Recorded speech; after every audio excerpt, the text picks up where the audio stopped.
Kita satu dalam Tuhan, walau dunia membedakan.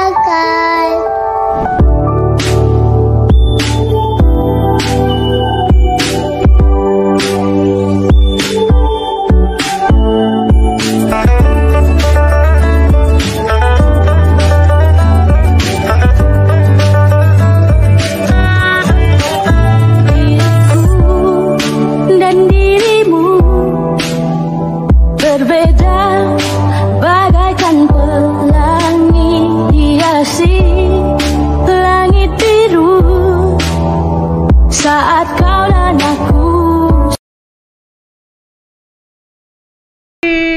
Wah, pasti sudah rindu ya dengan kakak guru sekolah minggu. Jalan-jalan ke pasar minggu. Jangan lupa membeli kelambu. Selamat datang di sekolah minggu. Yuk kita nyanyi dengan seru. Kita mau menyanyi lagu Kudaki-daki Gunung yang Tinggi. Lagu ini menyampaikan kepada kita bagaimana Tuhan Yesus itu selalu ada untuk kita. Tuhan Yesus itu ada di kota, di desa, di gunung. Waktu kita sakit, waktu kita sehat, waktu kita sedih, waktu kita senang, Tuhan Yesus selalu ada bersama kita. Yuk kita nyanyi lagu Kudaki-daki Gunung yang Tinggi.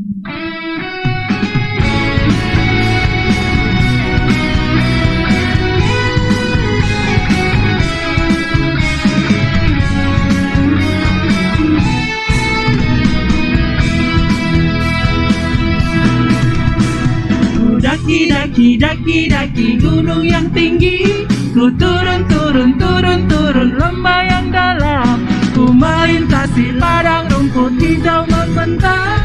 Yesus besertaku, ku selam-selam, ku terbang luar angkasa, ku selam-selam dalam samudra, ku dayung perahu di sungai. Yesus besertaku, di kanan kau ada, di kiri kau ada, di atas dan di bawah kau ada, di suka kau ada, di duka kau ada, karena Engkaulah Yesusku.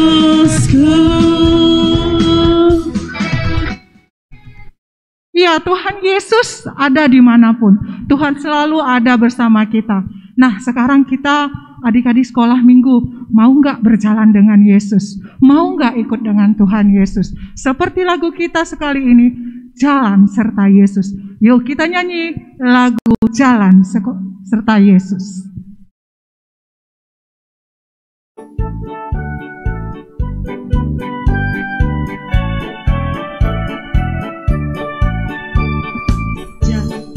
Jalan serta Yesus, jalan sertanya setiap hari.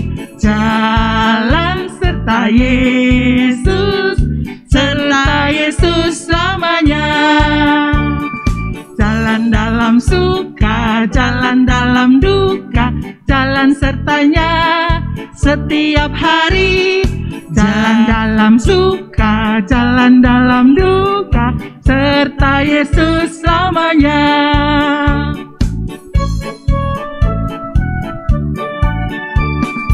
Jalan serta Yesus, jalan sertanya setiap hari.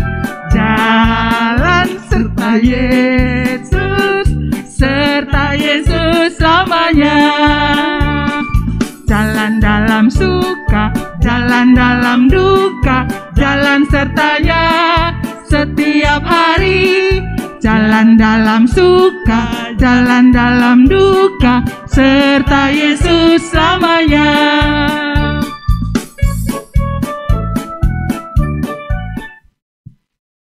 Ya, kita tadi sudah nyanyi lagu Kudaki-daki Gunung yang Tinggi, terus lagu Jalan Serta Yesus, dan sekarang kita mau berdoa, kita mau buka ibadah kita dengan melipat tangan, tutup mata, kita berdoa.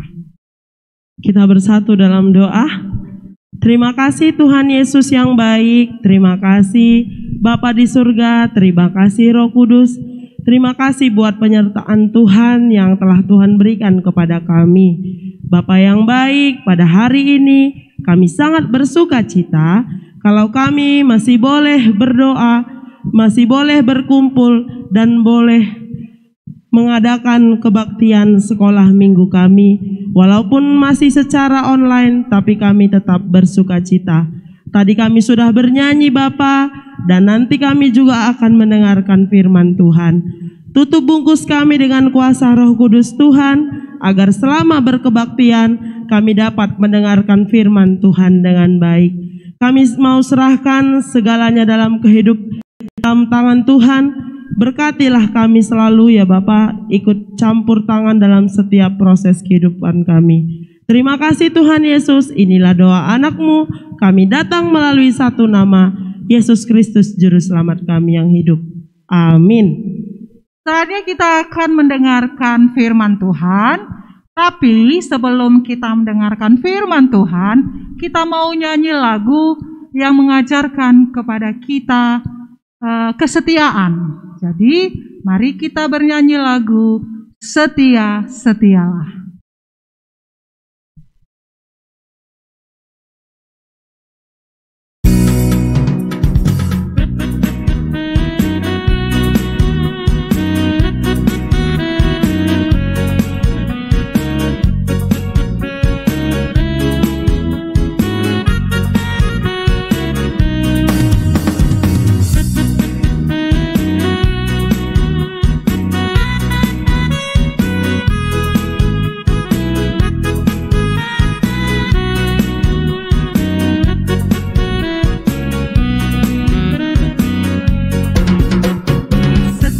Setialah, setialah sampai mati, seperti Tuhan Yesus, setia sampai mati.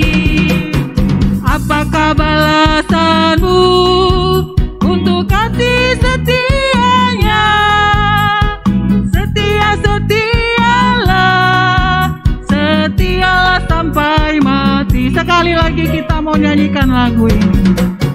Setia, setialah, setialah sampai mati, seperti Tuhan Yesus, setialah sampai mati.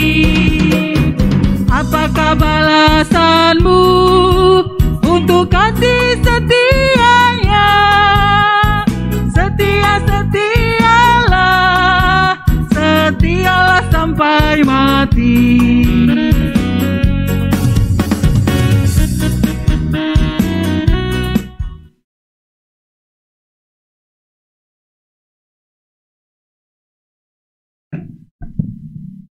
Salam adik-adik, gimana kabarnya? Sebelum kita membaca firman Tuhan, kita berdoa dulu supaya diberkati Tuhan kita dalam pembawaan firman. Mari kita berdoa. Puji dan syukur kami panjatkan padamu ya Bapa, walaupun di tengah masa sulit pandemi COVID-19 ini, Bapa masih menyertai kami. Sebentar lagi kami akan membaca firman-Mu. Berfirmanlah Bapa, pakaikan hamba-Mu yang menyampaikan firman, agar firman ini bisa tersampaikan dengan baik. Begitu juga anak-anak kami yang mengikuti dari rumah, Bapa urapi mereka, Bapa berkati mereka, agar mereka bisa mengerti apa yang Kau firmankan. Terima kasih Tuhan, dalam nama anak-Mu Yesus Kristus kami berdoa. Amin. Ya, adik-adik, mari disiapkan Alkitabnya. Kita buka Alkitab kita yang terambil dari Lukas 22 ayat 54 sampai 62. Begitu juga Matius 10 ayat 32 sampai 33. Lukas 22 ayat 54 sampai 62. Petrus menyangkal Yesus. Lalu Yesus ditangkap dan dibawa dari tempat itu. Ia digiring ke rumah imam besar, dan Petrus mengikut dari jauh. Di tengah-tengah halaman rumah itu, orang memasang api, dan mereka duduk mengelilinginya. Petrus juga duduk di tengah-tengah mereka. Seorang hamba perempuan melihat dia, duduk dekat api. Ia mengamat-ngamatinya, lalu berkata, "Juga orang ini bersama-sama dengan dia." Tetapi Petrus menyangkal, katanya, "Bukan, aku tidak kenal dia." Tidak berapa lama kemudian, seorang lain melihat dia lalu berkata, "Engkau juga seorang dari mereka." Tetapi Petrus berkata, "Bukan, aku tidak." Dan kira-kira sejam kemudian, seorang lain berkata dengan tegas, "Sungguh orang ini juga bersama-sama dengan dia, sebab ia juga dari Galilea." Tetapi Petrus berkata, "Bukan, aku tidak tahu apa yang engkau katakan." Seketika itu juga, sementara ia berkata, berkokoklah ayam. Lalu berpalinglah Tuhan memandang Petrus. Maka teringatlah Petrus bahwa Tuhan telah berkata kepadanya, "Sebelum ayam berkokok pada hari ini, engkau telah 3 kali menyangkal aku." Lalu ia pergi keluar dan menangis dengan sedihnya. Pembacaan yang kedua, terambil dari Matius 10 ayat 2 sampai 33. "Setiap orang yang mengakui aku di depan manusia, aku juga akan mengakuinya di depan Bapa-Ku yang di sorga. Tetapi barang siapa menyangkal aku di depan manusia, aku juga akan menyangkal di depan Bapa-Ku yang di sorga." Demikian pembacaan firman Tuhan. Salam anak-anak kami semua. Gimana kabarnya? Sehat semua kan? Tuhan memberkati kita. Walaupun di tengah masa sulit, kita masih tetap bersyukur karena kita masih diberi nikmat kesehatan. Bagaimana? Minggu yang lalu masih ingat tidak cerita dari guru-guru sekolah minggunya? Di minggu yang lalu diterangkan bagaimana Tuhan Yesus ditangkap di Taman Getsemani dan dibawa oleh tentara Romawi ke hadapan imam besar. Malam itu Tuhan Yesus berdoa dengan murid-muridnya di Taman Getsemani. Karena Yesus sudah tahu sudah akan tiba saatnya anak manusia akan dikorbankan. Minggu ini disebut dengan Minggu Pasion ke-6, yaitu persiapan penyaliban Yesus. Anak-anak pernah melihat ayam tidak? Atau ayam jago? Bagaimana bunyinya? Ayo, siapa yang bisa menirukan bunyi ayam jago? Kukuruyuk, kukuruyuk. Ya, begitu bunyinya. Kalau kita teringat akan ayam jago sesuai dengan firman Tuhan hari ini, kita akan mengingat bagaimana Petrus menyangkal Yesus sebanyak 3 kali sebelum ayam berkokok. Nah, padahal Petrus itu adalah orang yang kuat. Dia seorang yang sangat setia kepada Yesus. Walaupun dikatakan Yesus, "Engkau akan menyangkal aku pada malam ini sebelum ayam berkokok sebanyak 3 kali." Petrus menyangkal, "Tidak mungkin Tuhan, aku setia padamu. Walaupun aku harus mati, aku akan mati bersamamu. Aku akan tetap setia mendampingimu Tuhan." Hal ini terbukti, Petrus adalah seorang yang hamba yang setia. Kita tahu waktu terjadi angin ribut, dan waktu angin ribut di danau, para murid-murid sudah pada ketakutan di atas perahu, dan perahu tersebut hampir tenggelam. Yesus memanggil murid-muridnya, "Marilah datang kepadaku." Hanya Petrus yang berani berjalan, mendatangi Yesus berjalan di atas air. Kenapa Petrus berani? Karena dia yakin dan percaya, kalau Tuhan yang merintahkan, pasti aku akan selamat. Namun, pada saat Yesus ditangkap oleh tentara Romawi, murid-murid Yesus semua pada lari ketakutan, tunggang langgang. Termasuk juga Petrus, dia juga lari ketakutan. Akhirnya Tuhan Yesus dibawa ke rumah imam besar untuk diadili atau untuk disidang. Pada saat itu Petrus merasa galau hatinya. Sebetulnya dia merasa takut, tapi dia tidak percaya. Kenapa orang sebaik Yesus bisa ditangkap? Kenapa orang sebaik Yesus bisa dihina? Nah, apakah Yesus tetap sendiri pada saat itu, walaupun murid-muridnya pergi tunggang langgang? Tidak. Bapa di sorga tetap menjaga Yesus, karena Yesus adalah anak yang dikasihinya. Yesus dibawa ke rumah imam besar, namun Petrus mengikuti dari belakang. Dia ingin tahu apa yang akan terjadi pada Yesus.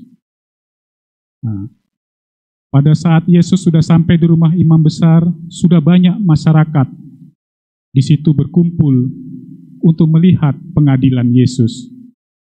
Orang pada berkumpul ramai di halaman rumah imam besar. Pada saat itu cuaca sangat dingin. Orang-orang pada menyalakan api unggun untuk menghangatkan badannya. Petrus ikut masuk ke rombongan itu untuk ikut juga menghangatkan dirinya. Namun pada saat di situ datang seorang hamba perempuan. "Hai, engkau selalu bersama Yesus kan?" Waduh, hati Petrus seperti berdetak tidak karuan. Ketakutan dia. Dak-duk jantungnya. Namun di situ Petrus menyangkal, "Tidak, aku tidak mengenal dia." Akhirnya karena Petrus merasa ketahuan, dia menghindar dari kerumunan itu.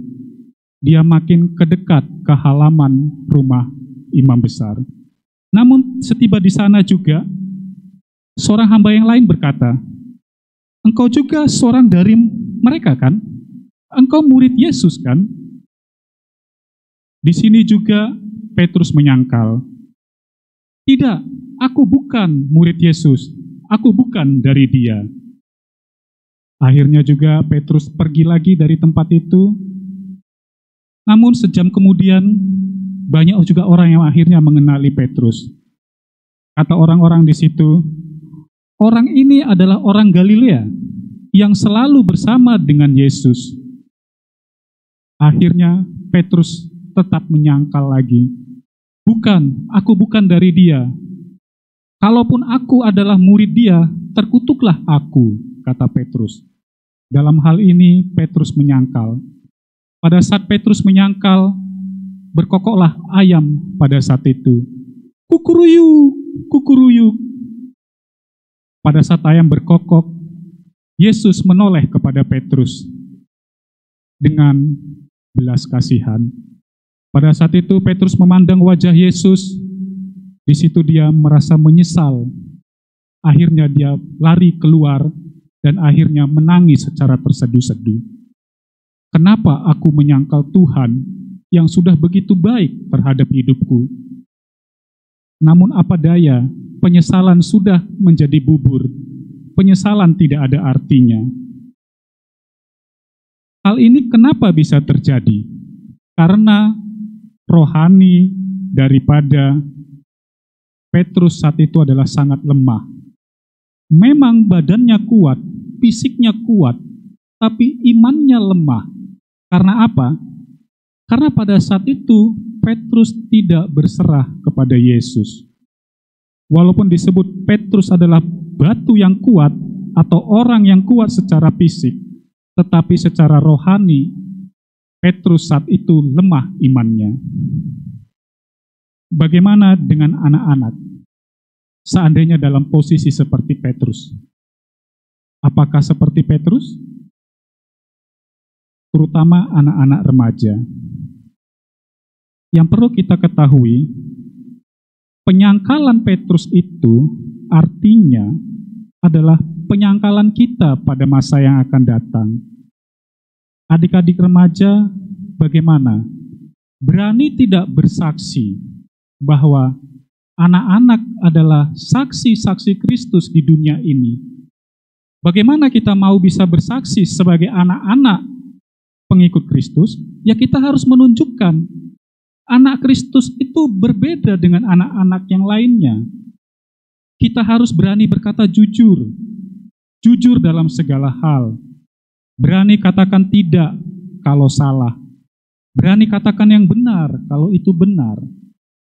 Terutama anak-anak remaja yang sudah memasuki masa remaja, hati-hati dalam memilih teman.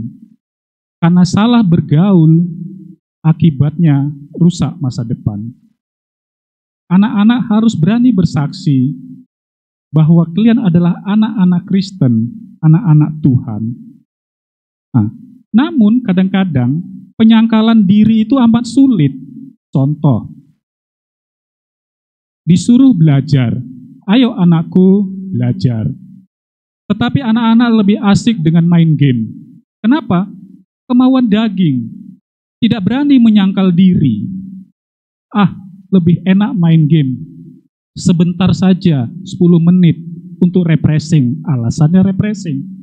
Tapi apa yang terjadi? Bukan 10 menit, setengah jam, 1 jam, 2 jam, bahkan bisa lebih. Akhirnya apa? Lupa belajar, habis itu ngantuk sudah. Itu salah satu contoh anak-anak yang tidak bisa bersaksi, menyangkal kemauan dagingnya. Contoh yang lain, kakak adik masih suka berkelahi. Adiknya tidak mau mendengarkan nasihat abangnya, kakaknya. Kakaknya, abangnya tidak sabar dalam menjaga adiknya. Inilah yang terjadi dalam kehidupan kita sehari-hari. Bagaimana dengan kita sebagai anak-anak Kristen? Ya, kita mau mendengarkan nasihat abang kita, nasihat kakak kita. Sebagai abang dan sebagai kakak juga, ya mau mendengarkan apa kata adiknya. Ya, seperti itulah contoh-contohnya. Begitu juga bagi anak-anak sekarang, jaga iman kita. Bagaimana cara kita menjaga iman? Ya, sering-seringlah kita membaca firman Tuhan. Karena firman Tuhan itu adalah makanan rohani. Bagaimana kalau suatu tubuh kita tidak diberi makanan? Tentu tubuh kita akan lemas, kan? Apalagi rohani kita. Kalau rohani kita tidak diberi makanan, tentu ya rohani kita akan semakin kurus, kurang gizi istilahnya. Nah, bagaimana supaya rohani kita bisa kaya? Ya, sering-seringlah kita membaca firman Tuhan, kebaktian minggu kita ikuti, walaupun secara live streaming. Karena ini situasi kondisi yang ada. Ya. Jadi, mari kita jaga iman kita, jangan sampai lemah. Selalu baca firman Tuhan, dan kita juga harus selalu berbuat baik. Kita berbuat baik kenapa? Karena Yesus. Aku membantu dia karena apa? Aku membantu adikku karena apa? Karena Yesus. Bukan karena takut kepada orang tua atau yang lain. Aku berkata jujur, kenapa? Karena aku sayang Yesus, karena aku murid-murid Yesus. Ya, demikian firman yang bisa Bapak sampaikan. Semoga kita menjadi anak-anak yang takut akan Tuhan, menjadi anak-anak prajurit-prajurit kerajaan surga. Kita menjadi orang-orang yang dibanggakan di tengah-tengah keluarga kita, menjadi contoh teladan Kristus dalam kehidupan kita. Amin. Untuk mengakhiri firman kita, mari kita sama-sama berdoa. Terima kasih ya Bapa atas firman yang sudah kami dengar. Pimpin kami dengan Roh Kudus-Mu, agar kami bisa mengerti apa yang Kau firmankan. Bantu kami dengan Roh Kudus-Mu, agar kami mampu melaksanakan firman-Mu dalam kehidupan kami sehari-hari. Pimpin kami anak-anak-Mu, menjadi anak-anak yang takut akan Tuhan, menjadi anak-anak contoh teladan, dan kami bangga sebagai anak-anak Kristus, anak-anak terang. Terima kasih Tuhan, dalam nama anak-Mu Yesus Kristus Tuhan kami. Amin. Ya, sampai kita sekarang untuk menyampaikan persembahan kita sampaikan persembahan yang terbaik bagi Tuhan sambil bernyanyi Di Sini Aku Bawa Tuhan, dipandu kakak-kakak kita.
Mari kita berdoa untuk doa persembahan dan doa syafaat kita.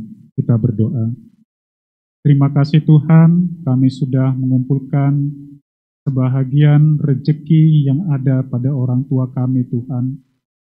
Pakai persembahan kami ini untuk menjadi kemuliaan, untuk mengembangkan kerajaan sorgawi-Mu Bapa. Berkati tangan-tangan yang sudah memberi, begitu juga orang tua dari anak-anak kami terkasih Bapa. Berkati pekerjaan para orang tua kami. Bapa, beri mereka selalu kesehatan, rezeki, dan berkat berlimpah-limpah. Begitu juga Bapa, dalam situasi pandemi COVID-19 ini, berkati kami, Bapa, beri kami selalu kesehatan. Jauhkan kami dari segala mara bahaya penyakit. Begitu juga mara bahaya virus corona ya Bapa. Begitu juga saat ini sedang dilakukan vaksin COVID-19. Berkati dalam pendistribusian vaksin ini, agar semua dapat berjalan dengan baik. Semua kami bisa kebagian mendapatkan vaksinasi. Berkati pemerintah kami, dari presiden, gubernur, sampai pejabat yang paling rendah. Pakaikanlah mereka Bapa menjadi pejabat yang takut akan Tuhan. Mari kita berdoa seperti doa yang diajarkan Tuhan, doa Bapa kami. Bapa kami yang ada di sorga, dikuduskanlah namamu, datanglah kerajaan-Mu, jadilah kehendak-Mu di atas bumi seperti dalam sorga. Berilah kami rejeki pada hari ini, dan ampunilah kesalahan kami, seperti kami pun mengampuni yang bersalah kepada kami. Dan janganlah masukkan kami ke dalam pencobaan, tetapi bebaskanlah kami daripada yang jahat. Karena Engkaulah yang punya kerajaan dan kuasa dan kemuliaan sampai selama-lamanya. Amin. Bapa, terima kasih.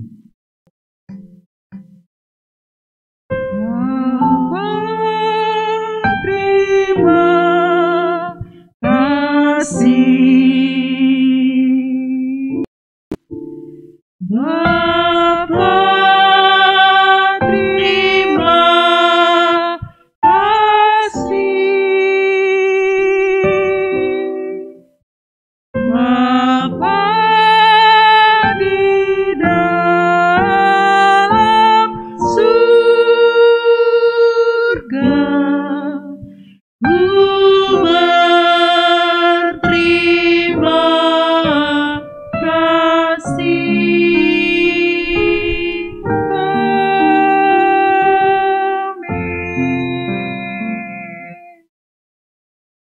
pengertian kita sudah selesai. Kami mengucapkan selamat hari Minggu buat adik-adik di rumah. Tetap jaga kesehatan, tetap setia, tetap rajin belajar di rumah. Dadah!